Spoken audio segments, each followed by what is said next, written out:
Welcome, students. Here is part 2 of our discussion of World War II, our second podcast. Like I say again, we broke it up for the interest of space and time. So now getting back to that outline in terms of the PowerPoint of World War II, we start with the road to World War II. And unlike the road to World War I, which was predominantly kind of general ideas of nationalism and kind of lack of anticipation of war, conversely, we have almost the opposite in some cases here, where it was the fear of war that, interesting enough, kind of drove the European powers, France and England, to kind of give in to Hitler and to kind of keep making excuses for what he was doing until a final point they just stopped. And it also has a lot to do with the figure of Hitler himself. Mussolini to a lesser extent, but mainly the figure of Hitler that kind of directed this course of war. And so the key to understanding the build-up to World War II is to try and understand Hitler himself. We've talked about the Holocaust. Hitler was a maniac. He was crazy to implement this strategy of basically exterminating the Jewish people. And if you keep that in mind, then you'll see kind of the reason why he makes some kind of strange moves when it comes to not only starting the war, but also the course of the war. So, for example, Hitler had primarily two things he wanted. Hitler wanted to unify all the German people into one country. And I'm not just talking the people that lived in Germany, but I'm talking all all German speakers. That meant the people in Austria, that meant the people that made up some of the new countries that had been created in the aftermath of World War I, countries like Hungary and basically Czechoslovakia and countries like that. So Hitler wanted that. That was part one. Part two, of course, is Hitler wanted this genocide of the Jewish people. And so he began to march toward that. He began to march toward war with a deliberate purpose. And he basically wrote it off and tried to tell the European leaders, England and France, that he was not marching towards war. And because of their fear of war and their desire to avoid war, they basically, even though they knew it wasn't true, they kind of wanted to believe it was true. And that's what we call the policy of appeasement. And what they kept doing was they kept giving Hitler the demands. They kept giving in to his demands in the hope that he would fulfill his promise. Because every time he took something or wanted something, he said, this is it. This will be the last thing. And they'd give it to him. And then he'd say, oh, well, I want this too. And they'd give it to him. But as I've said in the past, I think, if you listen to other lectures, whatever, what happens when you keep giving a bully what they want? Well, they just keep taking more and more. The only way to stop bullying, of course, is to stand up. And that's what the European powers eventually had to do, and that is World War II. Now, so basically, if we take a look at Hitler's events in the road to war, he's implemented the Jewish Holocaust, he's got that going, and that's going to direct a lot of his actions. Conversely, the other idea he wanted was to make Germany strong.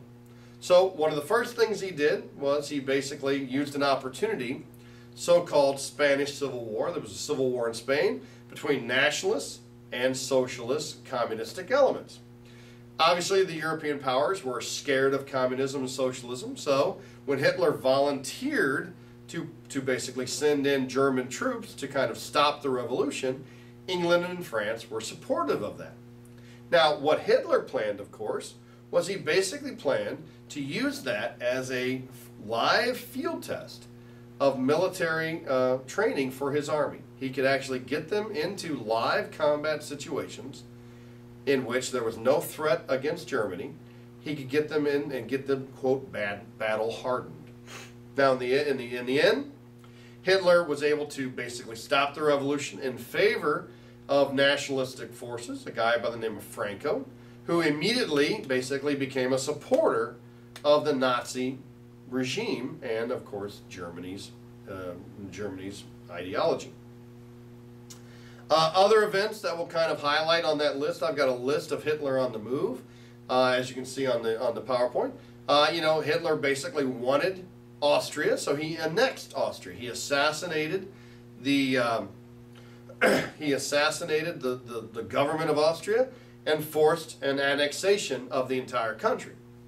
Conversely, he basically demanded that the German speakers of Czechoslovakia, in a piece of Czechoslovakia called the Sudetenland, he demanded that they be allowed to keep their land and merge with Germany, so he basically took that. And again, through all of these moves, the French and the English government basically kind of acquiesced. They gave in. You know, he took Prague, which is a capital in Hungary. He just kept moving and moving. And, excuse me, a capital in Czechoslovakia. He kept moving and until eventually, the English and the French government had to basically put their foot down. They had to draw a line in the sand. And here's the deal. Hitler wanted Poland because Poland had a large Jewish population. And he had basically came to them and said, I want the western half of Poland, which was predominantly Jewish, that would and had German speakers, which would then basically be merged to Germany and would once again enable him to invade and take those Jewish people into the death camps. And it was at this point that both England and France basically safeguarded Poland's independence. They said Poland was off the table. Hitler couldn't have it. And as you might expect, that made Hitler angry. And then Hitler did something which shocked the world. Because up until this point, Hitler had gained his power and had basically made his reputation by being anti-communist. But, conversely, on the eve of World War II, Hitler did an about-face and signed a non-aggression pact with Joseph Stalin's communist government in Russia. And right at that point, everybody knew that they had completely misjudged Hitler. They knew that he was out to basically dominate and control the world. In response to that, Hitler, with the non-aggression pact, part of that non-aggression pact deal was that Hitler and Stalin would split Poland. Russia would get the eastern half of Poland, which had originally been Russian territory prior to World War I, and Hitler and Germany would get the western half. Basically, they made that agreement in, I think it was August of 1939.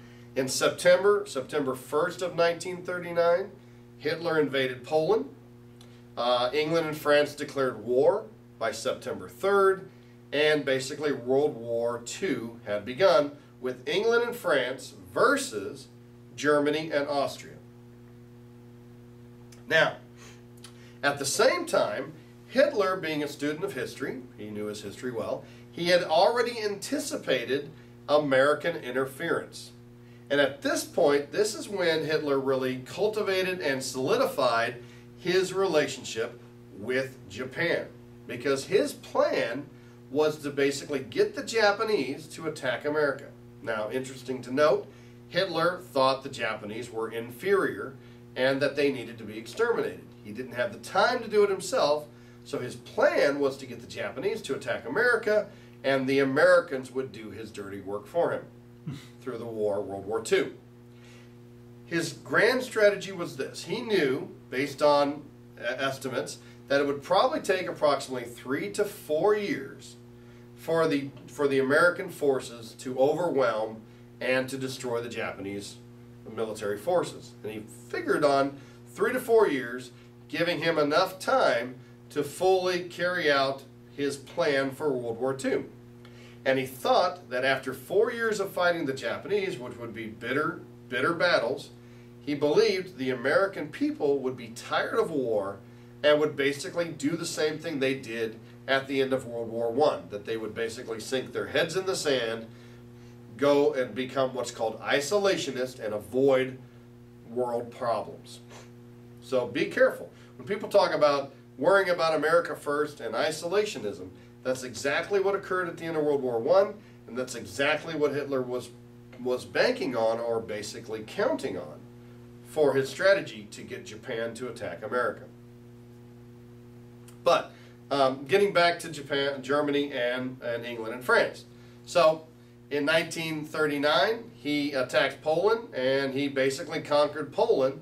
in less than 6 months. He then moved to the north. He invaded France as well as invading Holland. He invaded Denmark. He invaded France. By June of 1940, Hitler had effectively conquered Paris, destroyed the French government, forced it into exile, and created a rival pro-German government known as the Vichy government in France. So pretty much by 1940, from 1939, September 1930 to let's say August of 1940, Hitler was in full control. He had knocked France out of the war, basically started a civil war in France. He had conquered Poland, he had conquered Denmark, he had conquered every region he wanted to. He was kind of blockaded from getting into England because England controlled the seas, so he had to settle for indiscriminately bombing Britain, which meant that the German planes just dropped bombs all over the island, trying to kill and break the spirit of the British people. That's the so-called Battle of Britain. Now, by August of 1940, Hitler did something which once again shocked the world, and especially shocked Joseph Stalin. Basically, in 1940, Hitler decided now that he had everything in hand, he hated the Russians, he viewed them as genetically inferior, so he invaded Russia, which caught the Russian government completely off guard and basically opened up a two-front war. Now, Hitler's belief was that he would be able to conquer the Russians prior to the coming of winter. He thought it would be fairly systematic and easy because Joseph Stalin had exterminated probably more than 100 million people in the course of the 20 years between 1924 and 1939. And that he had purged the military of any leaders of significant talent because he was a paranoid egomaniac. And Hitler felt that Stalin would be that Russia would be an easy target to knock out. What he failed to plan on was the Russian strategy of basically retreating and sucking the German forces farther and farther into Russia in the hopes of having a harsh winter. By 1940, like I say, we transitioned into 41. The Americans were starting to get edgy, and that's when we have, on December 7th of 1941, we have the, of course, Japanese attack on Pearl Harbor, which was orchestrated, or at least advised, by Adolf Hitler to kind of take the Americans out of the equation. And here's where things change, because Hitler made a fundamental mistake. He believed that in retaliation for the attack on Pearl Harbor, that America would focus on destroying Japan. Contrary to his wishes, however, we limited Japanese activity in the Pacific, we safeguarded Australia and Hawaii, and we put our full focus into the war effort against Adolf Hitler. That took two forms. We sent troops to support the French and the British, and secondly, we also sent money and weaponry to our hated enemies, the communists, following that old diplomatic strategy, the enemy of my enemy is my friend. And with the use of American military technology and resources, eventually the Russians were able to turn the tide and start to win battles and push the Germans back. Meanwhile, the Americans targeted the weaker of the two. We targeted the Italians and eventually knocked them out of the war through many battles. We also crippled the German military effort of tanks by basically defeating Joseph Rommel in the Middle East and cutting off Germany from Middle Eastern oil. So World War II is very complex. Don't really want to take the time it would fully take to go through it. There are many books or articles. Wikipedia is one you can take a look at, very detailed, very good, which talks about the many facets of World War II. Now, for Americans, we also supported the Chinese communists against the Japanese in China. So we were basically funneling resources to the Russian communists to fight the Germans. We were funneling resources to the Chinese communists and Chinese nationalists to fight the Japanese. We had blockaded the Japanese in the Pacific Ocean, and we were focusing on knocking out first Italy and then liberating France in the so-called D-Day offensive. Long story short, for Adolf Hitler, the two-front war eventually was powerful enough to erode the German forces. The Russians made significant headway. They got into Germany. They liberated the death camps. The Russians were the first people to see the horrific events of the death camps and to stop them. By the way, just to show how crazy Hitler was, Hitler sent out an order when he knew he was going to lose the war to triple the rate of executions in the death camps. He told his German subordinates in the death camps that you will die when the Russians come. They're on their way. But stay at your posts and try to kill as many Jewish people as possible. I mean, if nothing speaks insanity, cruelty, and just complete horrendous ideology, that does. So, long story short, the Russians moved in from the east. The American British forces moved in from both the west, being France, and the south, being Italy, and they all kind of came together with the Russians being, the primary army to surround Berlin. Adolf Hitler in June of '44 realized that the game was up, and he committed suicide in his bunker rather than be arrested and captured at the end of World War II. Now, from 1944 to 1945, the quote European conflict, European theater had closed. But that still left the Americans to deal with the Japanese. And at this point, we were increasingly failing in our diplomatic relations with Russia. Russia promised to join with the Americans to try and take out the Japanese, but we didn't want their help. We didn't want them to gain access to Japanese soil. So we embarked on a very strategic plan to basically limit Japanese aggression and to target key strategic locations called island hopping strategy, to try and knock Japan out of the war before the Russians got involved. All of that culminated in a series of battles, the last of major battle, which was called the Battle of Okinawa, in which the American forces were now poised to invade Japan. The plan, as you can read about the plans, the declassified plans, the projected estimates were that it would cost 1 million American soldiers' lives to invade Japan. At the same time, the projected casualty rates of the Japanese civilians and military were about 6 to 8 million. While we were deciding what to do, we basically sent bombers to indiscriminately bomb the city of Tokyo, which resulted in anywhere from 60 to 70,000 civilian casualties. At that point in time, we finally had fully tested the atomic bomb, and the decision was made by our new president, Harry S. Truman, from the state of Missouri. Harry S. Truman decided rather than risk American soldiers and 6 to 8 million Japanese lives, he ordered an atomic bomb drop on the city of Hiroshima. I think Hiroshima's first. And basically, I believe it's August 6th, the bomb was dropped, and approximately 60,000 civilian civilians and military residents of the city of Hiroshima went from zero, basically went from 98.6 degrees to 3,000 degrees in less than a second.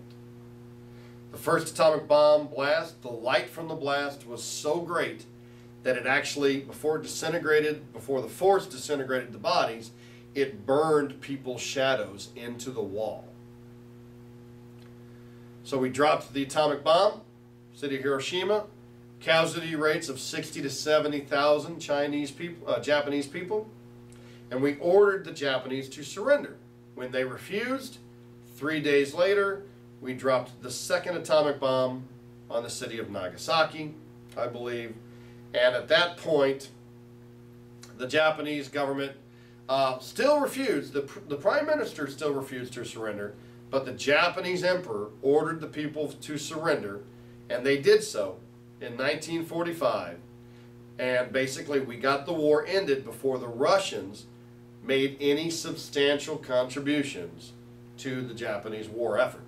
Now, in response to that, the Russians were not happy, and we basically said that because they had not participated, we closed them off from any participation in the Japanese peace process. World War II was over. We had seen the horrendous effects of the Jewish Holocaust, the extreme politics and loss of life in the 1930s and 40s in both the Japanese and in the German, and something I didn't mention earlier, also in the Russian communistic purges and basically the executions that took place in Russia. So, just to reiterate, the 1920s and 30s is a period of extreme politics, radical politics, and radical genocide.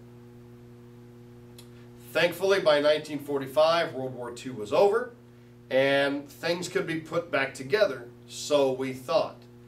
But unfortunately, the last months of World War II set up an extremely tensious, aggressive relationship between America and the USSR, i.e. Communist Russia, that would put us on a path immediately following World War II to have another longer, quieter war, which is called the Cold War. And that'll be the last topic we discuss, and that'll be our topic next time.